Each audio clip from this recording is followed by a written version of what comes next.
Hi, it's Jez here from nigezza.co.uk. Thank you for joining me today. Today I'm here with a tip video. So I made this card for a colour challenge that I'd set over on my Facebook group, Nigezza Creates Crafty Place. And I thought when I was making it that I needed some enamel dots or some brads or something on this sort of book plate thing. And I thought, oh, I ain't got any of that colour. And then I thought, oh, I could colour some pearls or some gems, and I thought, oh, I didn't want it to look like that. I kind of wanted it to look like a brad. So then I came up with this idea of making my own.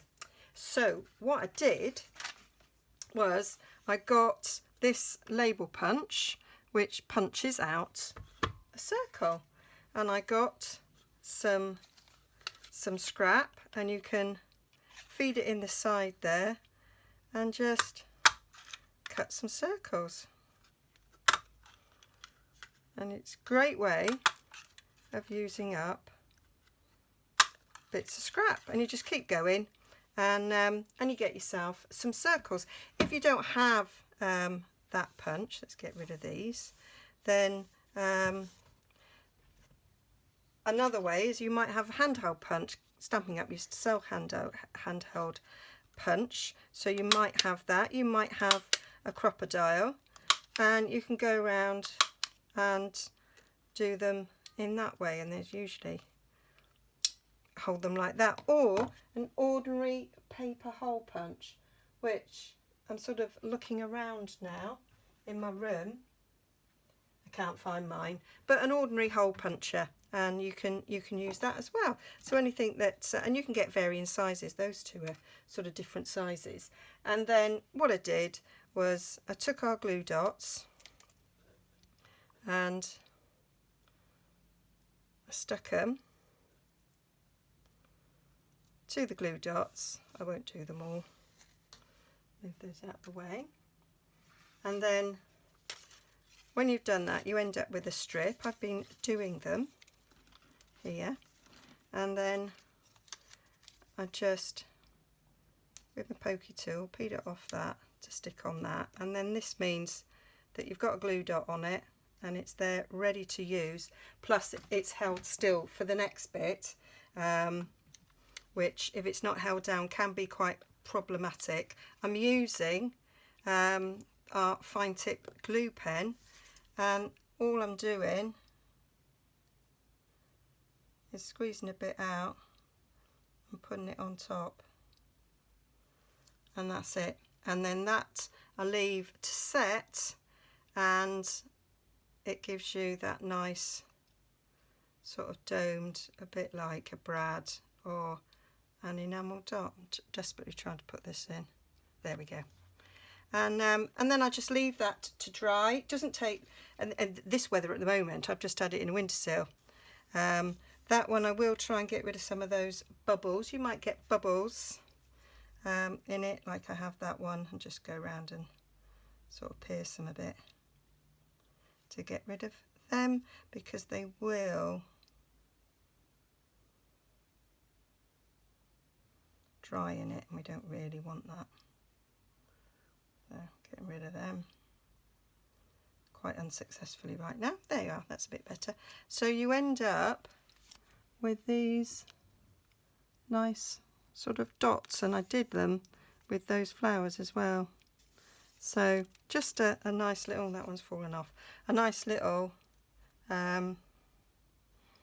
addition to some of the embellishments that we carry. And it means that if you just needed a couple and you didn't have the colour you needed, like here I used rich raspberry, it just sets them off nicely. Now my other tip is this sort of book plate behind the stamp. So this is the Posted For You set. Let me get the stamp set. Here we go. The Posted For You, love it, love it, love it. And so I've stamped this and I've cut it out, and I wanted to sort of mat it on this card, and I thought, oh, I don't quite know what to do. I could just cut a rectangle. And then I looked on my desk and I saw the everyday label punch, and I thought, oh, I wonder if I could elongate it. So that is what I did. Where's my bit of cardstock that I cut?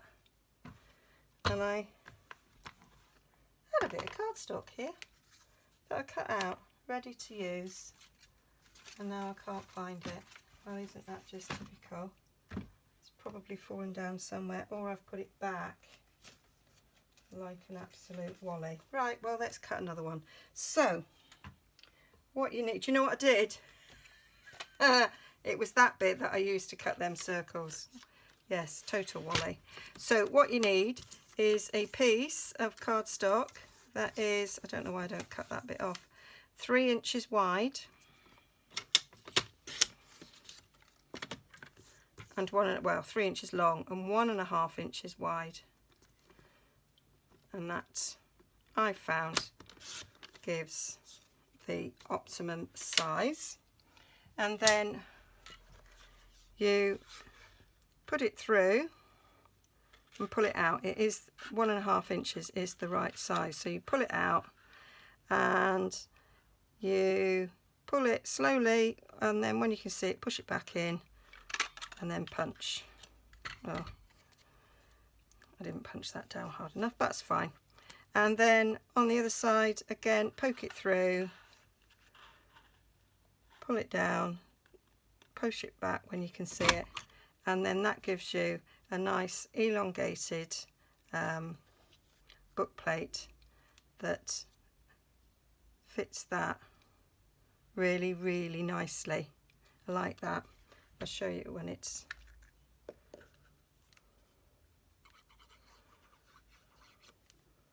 stick that down and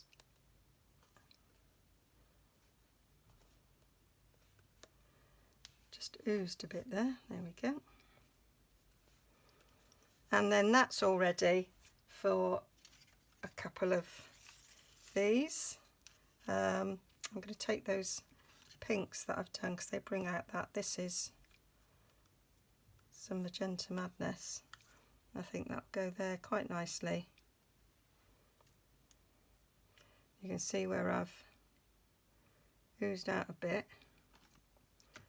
with the glue, so I can just trim it off and stick that on the other side. And because you've like done them so that you've got glue dots on them, I've smudged those two that I did earlier. Then that's sort of ready to, they're ready to sort of glue on when you need them. So that's my 2 little tips there for you of how to get the most out of your stash. So hope that was useful, and if you want to join my Facebook group, then just search for Nigezza Creates Crafty Place, or if you go to my blog, which will be linked down below, there should be a link there to it. All right, see you again soon. Bye bye.